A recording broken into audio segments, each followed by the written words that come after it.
Greetings, fellow growers. Welcome back to the Garden Sage. Listen, the air has changed. The garden is quiet. The great explosive chorus of summer is over, and we are now in the season of the long exhale. For many, this time of year is filled with dread. We look at the sky, we feel that first sharp bite in the wind, and we see an enemy. We see winter.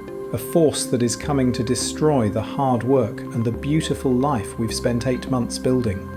We panic, we run out and buy plastic, we wrap things, we cut things. We operate from a place of fear. But here is the wisdom I want to share with you today. Winter is not an enemy, it is a test. It is not a war to be won, but a process to be guided. A novice gardener fights the winter, and they are exhausted by spring. The wise gardener uses the winter. They understand its tools, the frost, the wind, and yes, even the snow, and they use them to build a stronger, more resilient garden for next year. The first snow is not an executioner. It is a warning. It is the final call to prepare. Today, I am not sharing a list of chores. I am sharing 5 core principles, 5 sage secrets to protect your most valuable plants. This is not about saving everything. It is about saving what matters. If you are ready to face the cold with confidence, not fear, subscribe. Join this community. Let's build this winter fortress together. Our first secret begins not with the plant, but with the ground it lives in. This is the great danger, not the cold air, but the erratic ground.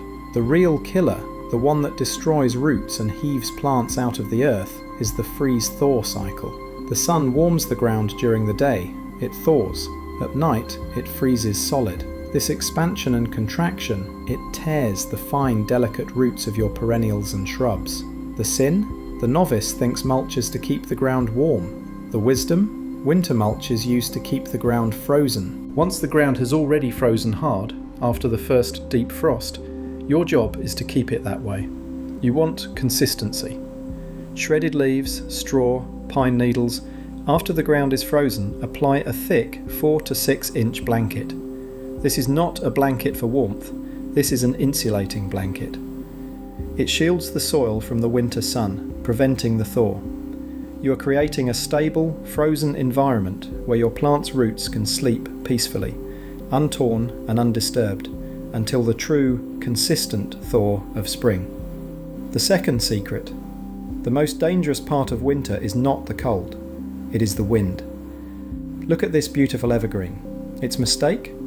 It keeps its leaves. And on a sunny, windy day in January, a disaster happens. The sun warms the leaves and they exhale moisture. It's called transpiration. But the ground is frozen solid. The roots cannot drink. They cannot replace the water that is being stolen by the wind. This is desiccation. It is windburn. It's that ugly brown scorching you see in the spring. The plant has died of thirst in the middle of winter. The sin? Wrapping the plant tightly in plastic, which suffocates it and creates a greenhouse that rots the foliage. The wisdom? You don't need a blanket, you need a screen. This is the answer. A simple screen of burlap hammered into the ground with stakes. You place it on the prevailing wind side. It does not touch the plant. It does not block all the light. It simply breaks the wind. It stops that relentless, moisture-stealing breath. You are creating a calm microclimate. This simple shield will save your most expensive evergreens. The third secret is one we are taught to hate: snow. We see a heavy snow and we panic. We run out with brooms and shovels, frantically trying to save our plants, often breaking their frozen, brittle branches in the process. This is a mistake. Snow is not the enemy. Snow is the ultimate insulator. It is a perfect, free, white mulch. A deep layer of snow is a fluffy blanket that holds the temperature at a perfect, stable 32 degrees Fahrenheit, no matter how cold the air above it gets. It protects the base of your plants, the crown, from that deadly wind and the deep sub-zero air. The wisdom? Let the snow be your ally. For your perennials and low shrubs, let it cover them. It is the best protection they could ask for. For your upright trees and evergreens, Yes, you must gently brush off snow that is heavy and wet to prevent the branches from snapping under the weight, but do not fight the snow. Guide it. Be grateful for it. It is the garden's winter blanket. The fourth secret: not all parts of a plant are created equal. You do not need to save every leaf or every branch. You need to save the heart. This is a hybrid tea rose. Its heart is the bud union, that knobby bump at the base where it was grafted. If that freezes, the beautiful rose you bought is dead. Only the tough wild rootstock below it will survive. For this hydrangea, the heart is the sleeping buds on the old wood. If they freeze, you will get a healthy green bush next year, but not a single flower. The wisdom: mound the crown. First, do not prune your roses in the fall.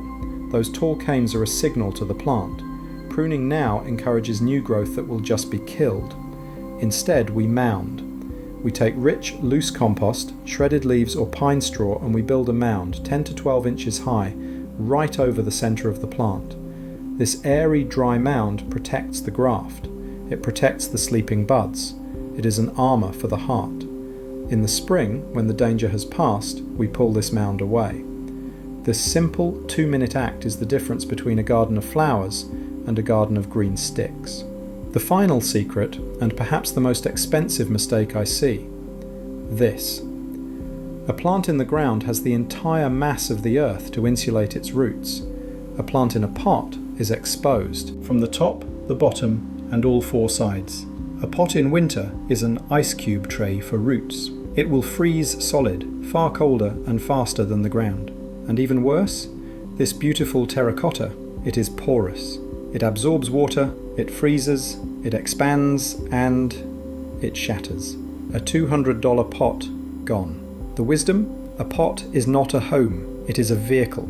You have two choices. The dormitory: if the pot is too big to move, group it together with all your other pots, right up against the warmest wall of your house.